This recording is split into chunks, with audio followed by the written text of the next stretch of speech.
Welcome to Ramana's Eduzone YouTube channel. ఇంకా ఈ ఛానల్ని సబ్స్క్రైబ్ చేయకపోతే దయచేసి సబ్స్క్రైబ్ చేసుకోగలరు. సో గత వీడియోలో మనము ఈవో గ్రేడ్ 3కి సంబంధించి పేపర్ 2లో భాగంగా 12వ చాప్టర్లో భాగంగా సెక్షన్ 75, 76, 77, 78 అండ్ 79 సెక్షన్ గురించి మనము చదవడం జరిగింది. సో ఈ వీడియోలో మనము సెక్షన్ 80 ఆఫ్ ఎండోన్మెంట్స్ యాక్ట్ 30/90/87 గురించి తెలుసుకుందాం. సో ఇక్కడ ఈ సెక్షన్ 80 ఏం చెప్తుందంటే స్థిరాస్తి యొక్క అన్యక్రాంతం గురించి తెలియజేస్తుంది. ఓకే, స్థిరాస్తి యొక్క అన్యక్రాంతం గురించి తెలియజేటువంటి సెక్షనే మనకు సెక్షన్ 80గా మనం గుర్తుపెట్టుకోవాలి. అంటే ఇందులో కొన్ని సబ్ సెక్షన్స్ ఉన్నాయి. అందులో భాగంగా మొదటి సబ్ సెక్షన్ ఏంటిదంటే section 80 sub class 1A. Section 80 sub class 1A ఏం చెప్తుందంటే ఏదైనా ధార్మిక లేదా మత సంస్థ లేదా ధర్మాదాయమునకు చెందినటువంటి స్థిరాస్తిని దానం చేయడం కానీ, అదేవిధంగా అమ్మడం కానీ, లేదా మార్చుట కానీ, లేదా తాకట్టులో ఉంచుట కానీ నిషిద్ధం అని తెలియజేసినటువంటి సెక్షన్ మనకు సెక్షన్ 80 సబ్ క్లాస్ 1A. అయితే ఇక్కడ మనం బాగా గుర్తుపెట్టుకోవాల్సిన విషయం ఏంటంటే ఇలా వచ్చినటువంటి స్థిరాస్తి సో కానుక కానప్పుడు తప్ప కానుక కానప్పుడు తప్ప కానుక కానప్పుడు తప్ప మరి ఏ ఇతర లావాదేవీ అయినా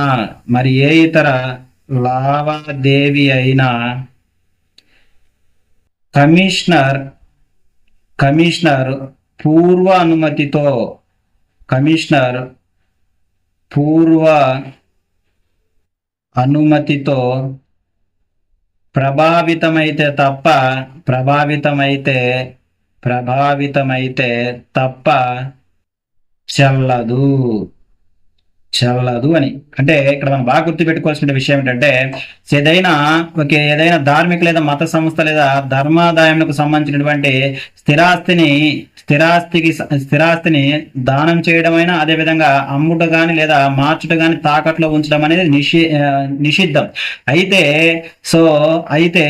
ఇలా వచ్చినటువంటి స్థిరాస్తి అనేది కానుక కానప్పుడు తప్ప మరి ఏ ఇతర లావాదేవీలైనా నిర్వహించాలంటే ఎవరి యొక్క అనుమతి అనేది తప్పనిసరిగా అవసరం. అంటే సంబంధిత కమిషనర్ యొక్క అనుమతి అవసరమని తెలియజేసినటువంటి సెక్షనే మనకు సెక్షన్ 80 సబ్ క్లాస్ 1Aగా గుర్తుపెట్టుకోవాలి. సో నెక్స్ట్ వచ్చేసరికి మనకు next section 80 sub class 1B. So section 80 sub class 1B గురించి మనం తెలుసుకుందాం. సో ప్రతిపాదించినటువంటి లావాదేవీలకు సంబంధించినటువంటి వివరాలు ఏపీ గెజిట్లో ప్రచురించిన తరువాత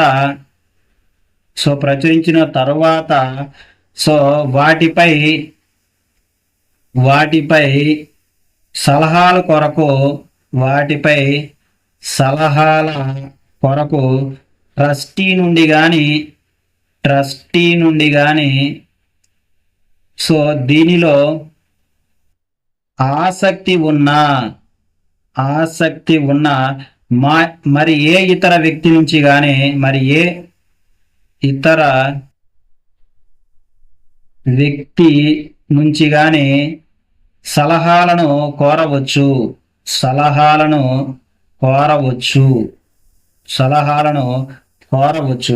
సో మరి ఇతర వ్యక్తి నుంచి కానీ సలహాలను కోరవచ్చును. అలా వచ్చినటువంటి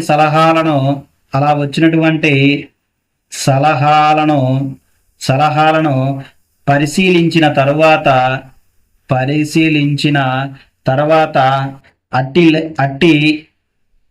అట్టి లావాదేవీలను ఈ క్రింది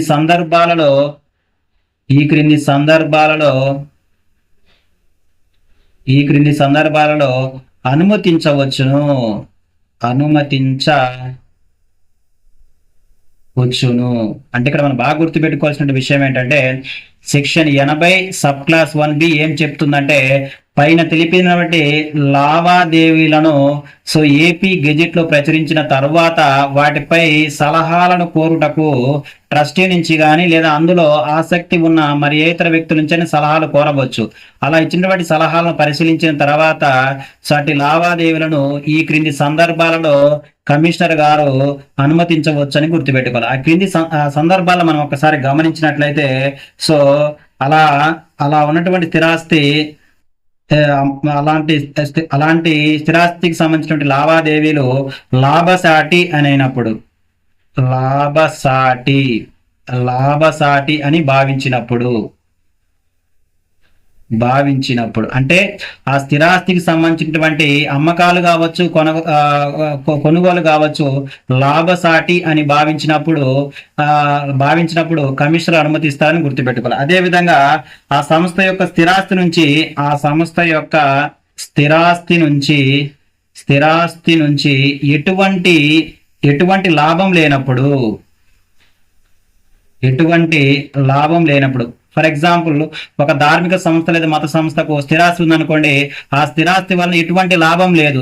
లాభం లేనప్పుడు ఆ స్థిరాస్తిని ఏం చేయడానికి కమిషనర్ అనుమతిస్తారంటే అమ్ముటకు అనుమతిస్తారని మనం గుర్తుపెట్టుకోవాలి. అదేవిధంగా ప్రతిఫలము తగినది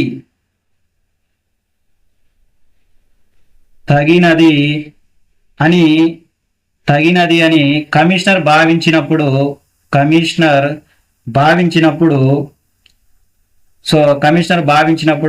అట్టి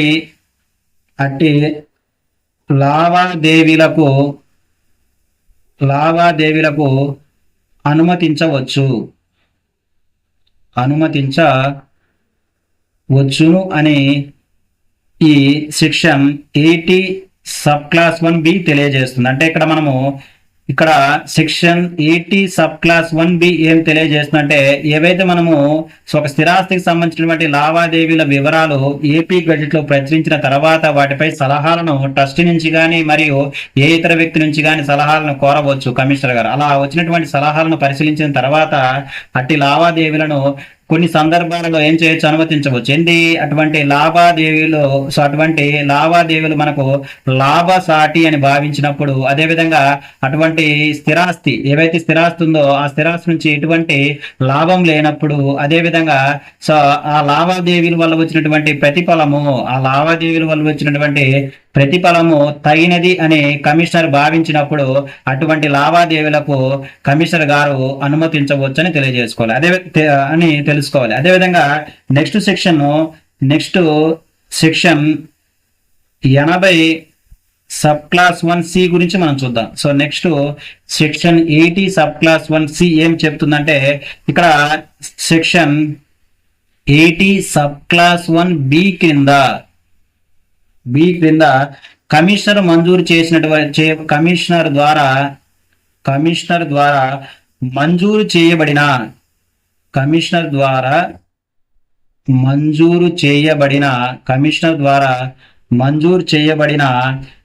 అట్టి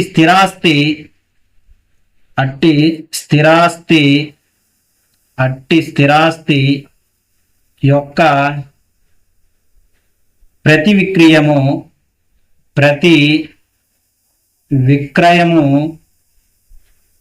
నిర్ధారిత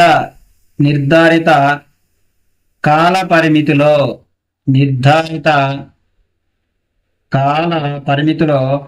కమిషనరు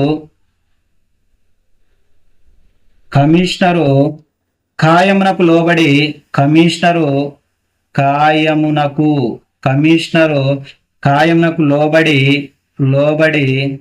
లోబడి టెండరు లేదా బహిరంగ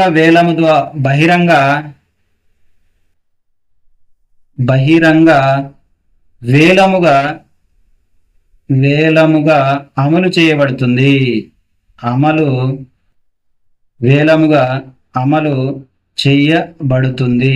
అమలు చేయబడుతుందిగా మనం గుర్తుపెట్టుకోవాలి. అంటే ఇక్కడ మనము బాగా గమనించినట్లయితే సెక్షన్ 81B కింద మనకేంటిది, కమిషనర్ గారు మంజూరు చేయబడినటువంటి అట్టి స్థిరాస్తి యొక్క లావాదేవీలను నిర్ణీత కాల పరిమితిలో కమిషనర్ ఖాయంగా లోబడి, సో ఎలా మనకు అవి మనకు లావాదేవీలు జరుగుతాయంటే టెండరు లేదా బహిరంగ వేలం ద్వారా మనకు అట్టి లావాదేవీలు జరుగుతాయిగా మనం గుర్తుపెట్టుకోవాలి. అయితే ఇక్కడ మనం బాగా గుర్తుపెట్టుకోవాల్సినటువంటి ముఖ్యమైనటువంటి పాయింట్ ఏంటని చూస్తే, సో అయితే అయితే అయితే సంస్థ సంస్థ లేదా ధర్మాదాయము సంస్థ లేదా ధర్మాదాయము యొక్క శ్రేయస్సు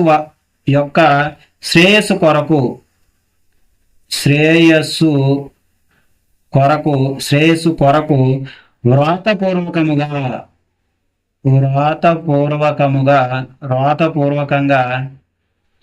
రికార్డు చేసి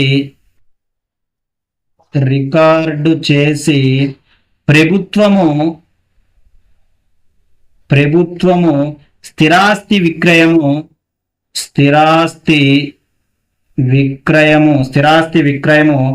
బహిరంగ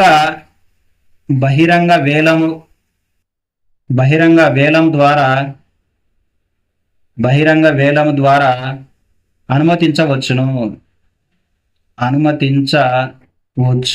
అనుమతించవచ్చునుగా మనం గుర్తుపెట్టుకోవాలి. అదేవిధంగా ప్రభుత్వము సో భారత రాజ్యాంగంలో ఉన్నటువంటి షెడ్యూల్డ్ 5లో ఉన్నటువంటి షెడ్యూల్డ్ ఏరియాలో ఉన్న దేవాదాయ సంస్థల భూములను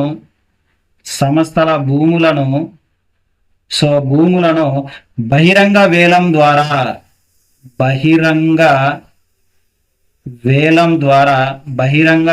ద్వారా అయినా లేదా మరి ఏ ఇతర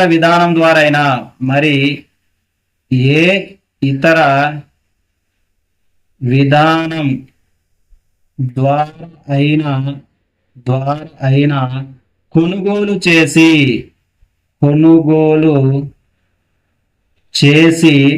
భారత రాజ్యాంగంలో ఉన్నటువంటి ఆర్టికల్ 336 ప్రకారము షెడ్యూల్డ్ తెగలకు సో ఈ షెడ్యూల్డ్ తెగలకు ఇవ్వవచ్చును లేదా పంపిణీ చేయవచ్చును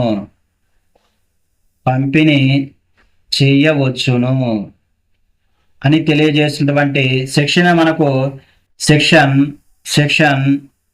80 సబ్ క్లాస్ 1C. ఇక్కడ మనము ఈ సెక్షన్ 80 సబ్ క్లాస్ 1C గురించి మనము చదివినట్లయితే, సెక్షన్ 80 సబ్ క్లాస్ 1B కింద కమిషనర్ మంజూరు చేసినటువంటి అట్టి స్థిరాస్తి యొక్క ప్రతి విక్రయము నిర్ధారిత కాల పరిమితిలో కమిషనర్ గారు ఖాయంకు లోబడి సో ఎలా మనకు ఇక లావాదేవీలు జరుగుతాయి, టెండరు లేదా బహిరంగ వేలం ద్వారా అమలు చేయబడుతుంది. అయితే ఇక్కడ సంస్థ యొక్క లేదా మత సంస్థ లేదా ధర్మాదాయం యొక్క శ్రేయస్సు కొరకు లిఖితపూర్వకంగా రికార్డ్ చేసి ప్రభుత్వము స్థిరాస్తి విక్రయంను బహిరంగ వేలం ద్వారా కానీ మళ్ళీ ఏ ఇతర పద్ధతి ద్వారా అయినా అనుమతించవచ్చు. అయితే ఇక్కడ మనం బాగా గుర్తుపెట్టుకోవాల్సిన ఇంపార్టెంట్ పాయింట్ ఏంటంటే, ప్రభుత్వము షెడ్యూల్డ్ అంటే భారత రాజ్యాంగంలో 5వ షెడ్యూల్లో ఉన్నటువంటి షెడ్యూల్డ్ ఏరియాలలో కానీ ఒకవేళ దేవాలయ సంస్థలకు సంబంధించిన భూములు ఏమైనా ఉంటే సో వాటిని బహిరంగ వేలం ద్వారా సో మరి లేదా ఏ ఇతర పద్ధతి ద్వారా అయినా సరే ప్రభుత్వం కొనుగోలు చేసి సో భారత రాజ్యాంగంలో ఉన్నటువంటి ఆర్టికల్ 336 కింద ఉన్నటువంటి షెడ్యూల్ తెగలకు ఏం చేయవచ్చు, పంపిణీ చేయవచ్చు అని తెలియజేసినటువంటి సెక్షనే మనకు సెక్షన్ 80 సబ్ క్లాస్ 1C గా గుర్తుపెట్టుకోవాలి. సో నెక్స్ట్ మనం గమనించినట్లయితే సెక్షన్ 80లో సబ్ క్లాస్ 2 గురించి చూద్దాం. సో సెక్షన్ 80లో సబ్ క్లాస్ 2 గురించి మనం పరిశీలించినట్లయితే, సో దేవాలయానికి సంబంధించిన భూమి లేదా మరి ఏ ఇతర ఆస్తిని అద్దెకు లేదా ఫర్ ఎగ్జాంపుల్ సో ఏదైనా దేవాలయానికి లేదా ఏదైనా మత సంస్థ లేదా ధార్మిక సంస్థకు లేదా ధర్మాదాయమునకు ధర్మాదాయమునకు చెందిన చెందిన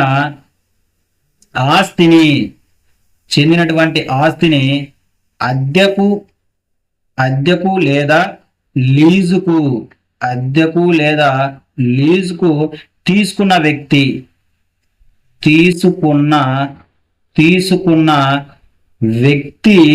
నియమ నిబంధనలను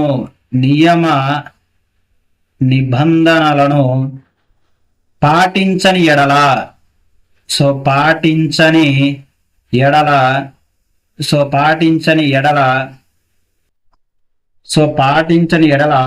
ఆ వ్యక్తి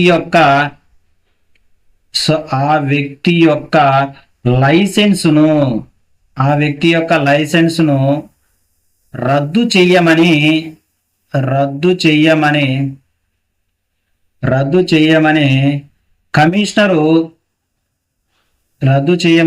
కమిషనరు ఎవరిని ఆదేశిస్తారు? డిప్యూటీ కమిషనర్ ఆదేశించవచ్చు. డిప్యూటీ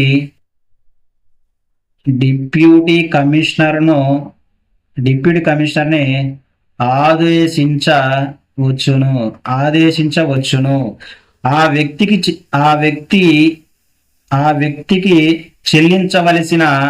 వ్యక్తికి చెల్లించవలసిన సొమ్మును కూడా తిరిగి ఇవ్వాలా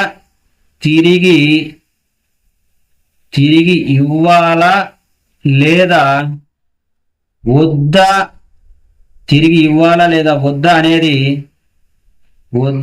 అనేది సో ఆ దేవాదాయ సంస్థ పరిధిలోకి వస్తుంది.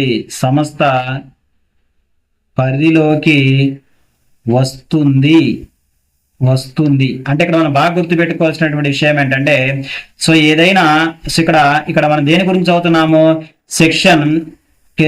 సెక్షన్ సో 80 సబ్ క్లాస్ 2 గురించి మనం చదువుతున్నాం. సో ఇక్కడ ఏదైనా ఒక మత సంస్థ లేదా ధార్మిక సంస్థ లేదా ధర్మాదాయంకు చెందినటువంటి ఆస్తిని ఎవరొక వ్యక్తి అద్దెకు తీసుకున్నా లేదా లీజుకు తీసుకున్నప్పుడు కొన్ని నియమ నిబంధనలను పాటించవలసినటువంటి అవసరం ఎంతైనా ఉంది. సో ఈ నియమ నిబంధనలను పాటించకపోతే ఆ వ్యక్తి యొక్క లైసెన్స్ రద్దు చేయమని కమిషనర్ గారు ఎవరికి చెప్తాడు? డిప్యూటీ కమిషనర్ గారికి చెప్తాడు. అయితే ఆ వ్యక్తికి సో అలా చేసిన తర్వాత ఆ వ్యక్తికి చెల్లించవలసిన సొమ్మును తిరిగి ఇవ్వాలా లేదా అనేది కూడా ఎవరి పరిధిలోకి వస్తుందంటే ఆ దేవాదాయ సంస్థ పరిధిలోకి వస్తుందని తెలియజేసినటువంటి సెక్షనే మనకు సెక్షన్ 80 క్లాస్ 2 గా గుర్తుపెట్టుకోవాలి. సో నెక్స్ట్ సెక్షన్ గాని మనం గమనించినట్లయితే నెక్స్ట్ సెక్షన్ ఏంటిది? సెక్షన్ 80 క్లాస్ 3 గురించి చూద్దాం. సెక్షన్ 80 క్లాస్ 3 గురించి కానీ మనం చూసినట్లయితే సెక్షన్ 80 సబ్ క్లాస్ 3 గురించి మనం చదువుదాం. సో అద్దెలు అమ్మడం ద్వారా లేదా కొనుగోలు చేయడం ద్వారా లేదా తనఖా ద్వారా వచ్చినటువంటి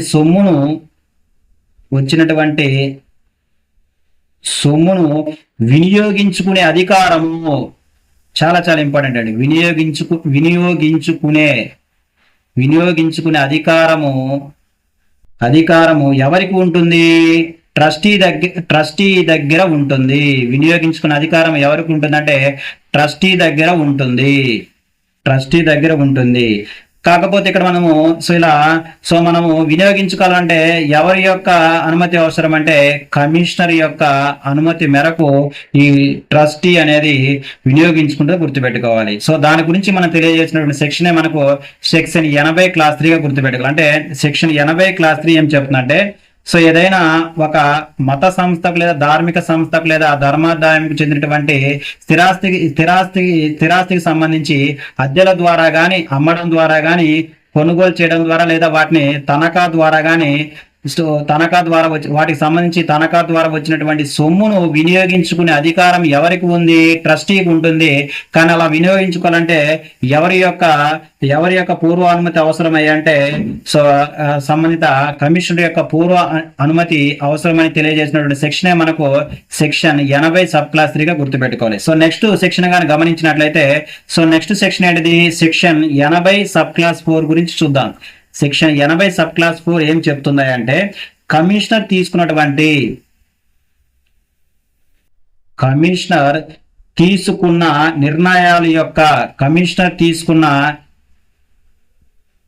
నిర్ణయాల యొక్క ఆర్డర్ కాపీని ప్రభుత్వానికి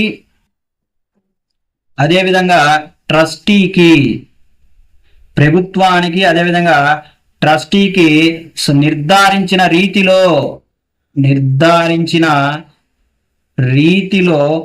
పంపించవలను అదేవిధంగా సో ప్రచురించవలను అని తెలియజేసినటువంటి సెక్షనే మనకు సెక్షన్ 80 సబ్ క్లాస్ 4గా గుర్తుపెట్టుకోవాలి. అంటే ఇక్కడ మనకు సెక్షన్ 80 సబ్ క్లాస్ 4 ఏం చెప్తుందంటే సో మనం చూసాము సో ఈ ఏదైనా ఒక సంస్థ లేదా దేవాలయాలకు సంబంధించినటువంటి స్థిరాస్తులకు సంబంధించి లావాదేవీలపై కమిషనర్ తీసుకున్నటువంటి నిర్ణయాల యొక్క ఆర్డర్ కాపీని ఎవరెవరికి మనకు అతను పంపి ప్రచురించాలంటే ఒకటి ప్రభుత్వానికి పంపాలి, అదేవిధంగా ప్రభుత్వంతో పాటు ట్రస్టీ కూడా పంపించి ప్రచురించవలను అని తెలియజేసినటువంటి సెక్షనే మనకు సెక్షన్ 80 సబ్ క్లాస్ 4గా మనం గుర్తుపెట్టుకోవాలి. సో నెక్స్ట్ సెక్షన్ కానీ గమనించినట్లయితే సెక్షన్ 80 సబ్ క్లాస్ 5 ఏం చెప్తుందో చూస్తే సెక్షన్ 80 సబ్ క్లాస్ 5 ఏం చెప్తుందంటే అలా పై విధంగా ఆర్డర్ కాపీని ఆర్డర్ కాపీ అందిన తర్వాత సో పై విధంగా అయితే ఏవైనా ఒక సంస్థకు లేదా మత సంస్థలకు సంబంధించినటువంటి స్థిరాస్తుల లావాదేవీలపై సో కమిషనర్ రూపొందించినటువంటి ఆర్డర్ కాపీ అందిన 90 రోజుల లోపు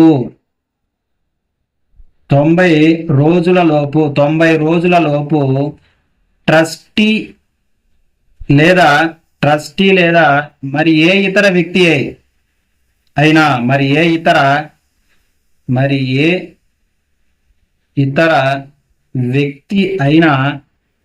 అయినా తన అభ్యర్థనను ప్రభుత్వానికి తెలియజేయవచ్చు.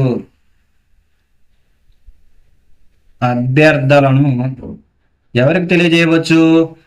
ప్రభుత్వానికి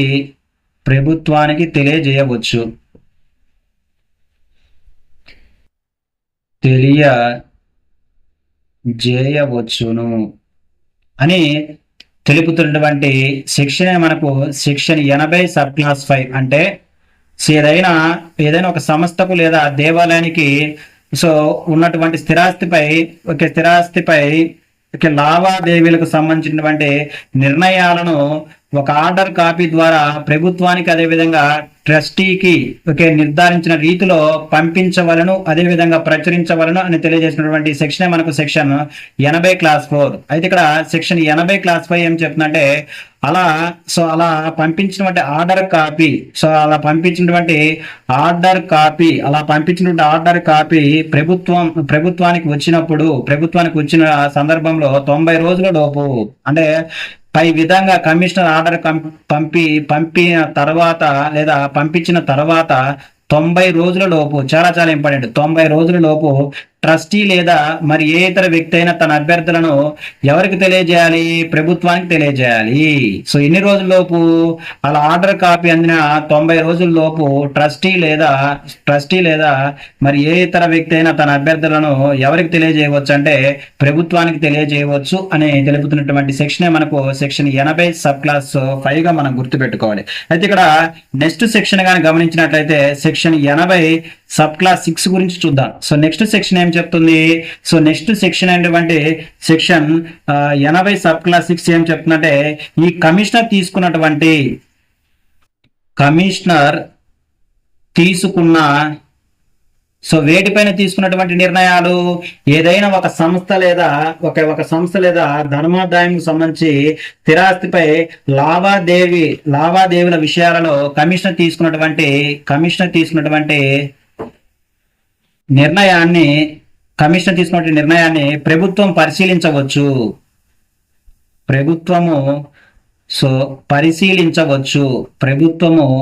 పరిశీలించవచ్చును. పరిశీలించవచ్చును. అదేవిధంగా ప్రభుత్వానికి వచ్చినటువంటి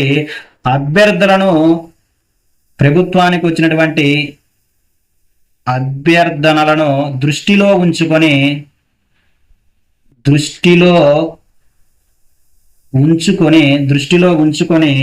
సో ఆ కమిషనర్ యొక్క నిర్ణయాన్ని సవరించవచ్చు లేదా రద్దు చేయవచ్చు లేదా హోల్డ్ చేయవచ్చు లేదా మార్పులు చేర్పులు చేయవచ్చు. మార్పులు చేర్పులు చేసే అధికారం ఎవరికి ఉంటుంది? ప్రభుత్వానికి ఉంటుంది. సో ప్రభుత్వానికి ఉంటుంది. అయితే ఇక్కడ మనం బాగా గుర్తు పెట్టుకోవాల్సినటువంటి విషయం ఏంటంటే సో ఇలా పై విధంగా తీసుకున్నటువంటి కమిషన్ నిర్ణయాలపై ప్రభుత్వానికి వచ్చినటువంటి అభ్యర్థనను దృష్టిలో పెట్టుకొని సో ఆ నిర్ణయాలు సవరించవచ్చు, అదేవిధంగా రద్దు చేయవచ్చు, హోల్డ్ లో ఉంచవచ్చు లేదా మార్పులు చేర్పులు చేసే అధికారం ప్రభుత్వానికి ఉంటుంది. అయితే ఇక్కడ మనం గుర్తుపెట్టుకోవాల్సినటువంటి ఇంపార్టెంట్ పాయింట్ ఏంటంటే చాలా ప్రభుత్వం చేయాలనుకుంటే కంపల్సరీగా ఎవరికి తెలియజేయాలి? సంబంధిత కమిషనర్ కు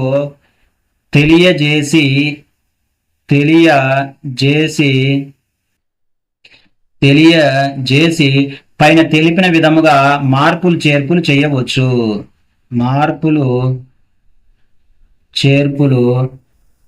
చేయవచ్చును అని తెలుపుతున్నటువంటి సెక్షనే మనకేంటంటే సెక్షన్ 80 సబ్ క్లాస్ 6. ఇక్కడ సెక్షన్ 80 సబ్ క్లాస్ 6 ఏం చెప్తుందంటే కమిషనర్ తీసుకున్నటువంటి నిర్ణయాన్ని ప్రభుత్వము పరిశీలించవచ్చు.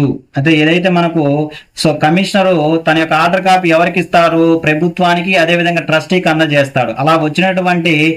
అలా కమిషనర్ నిర్ణయాన్ని ప్రభుత్వం ఏం చేస్తుంది? పరిశీలిస్తుంది.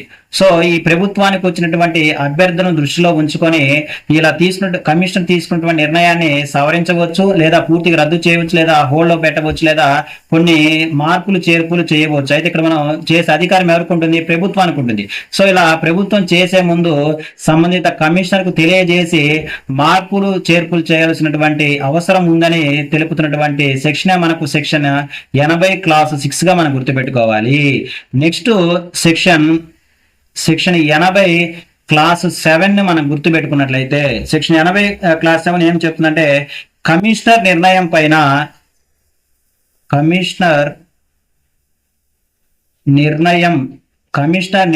పైన స్టే విధించే అధికారము చాలా చాలా ఇంపార్టెంట్ అండి. స్టే విధించే అధికారం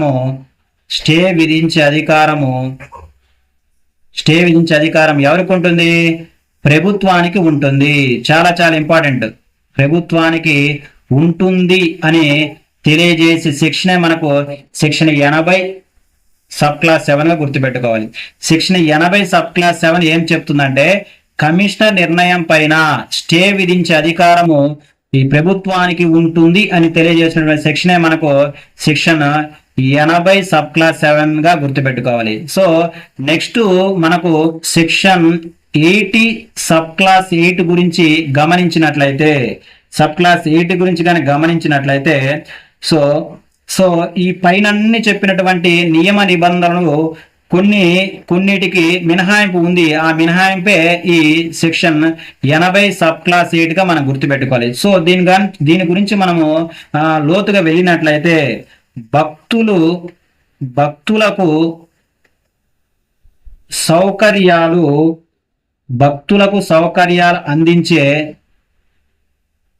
అందించే స్థలాలు, అదేవిధంగా పూలు మరియు పూజా సామగ్రిని పూజా సామగ్రిని అమ్మే స్థలాలు అవ్వచ్చు, అమ్మే స్థలాల విషయాలలో, అదేవిధంగా పండుగ రోజుల్లో జరిగే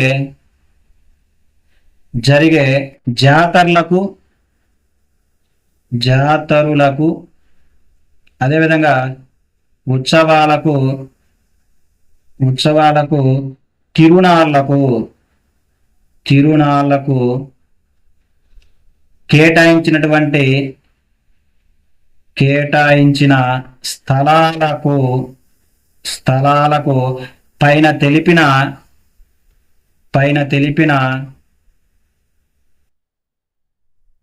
తెలిపిన షరతులు వర్తించవు. షరతులు అంట వర్తించవు అని తెలియజేసినటువంటి సెక్షనే మనకు సెక్షన్ 80 సబ్ క్లాస్ 8 గా గుర్తుపెట్టుకోవాలి. అంటే సెక్షన్ 80 సబ్ క్లాస్ 8 గాని మనం గమనించినట్లయితే భక్తులకు సౌకర్యాలు అందించే స్థలాలు, అదేవిధంగా పూలు మరియు పూజా సామాగ్రిని అమ్మే స్థలాల విషయాలు కావచ్చు, అదేవిధంగా పండుగ రోజులలో జరిగే జాతరలకు, అదేవిధంగా ఉత్సవాలకు, అదేవిధంగా తిరునాళ్లకు కేటాయించినటువంటి స్థలాల లావాదేవీలకు సంబంధించినటువంటి విషయాలలో పైన తెలిపినటువంటి షరతులు వర్తించవు అని తెలియజేసినటువంటి సెక్షన్ మనకి ఏంటంటే సెక్షన్ 80 సబ్ క్లాస్ 8 గా గుర్తుపెట్టుకోవాలి. సో ఇది మనకు సెక్షన్ 80 ఆఫ్ ఎండోమెంట్స్ యాక్ట్ 30/1987 గురించి పూర్తి వివరాలు. సో నెక్స్ట్ వీడియోలో మనము సెక్షన్ 81 గురించి తెలుసుకుందాం. ధన్యవాదాలు.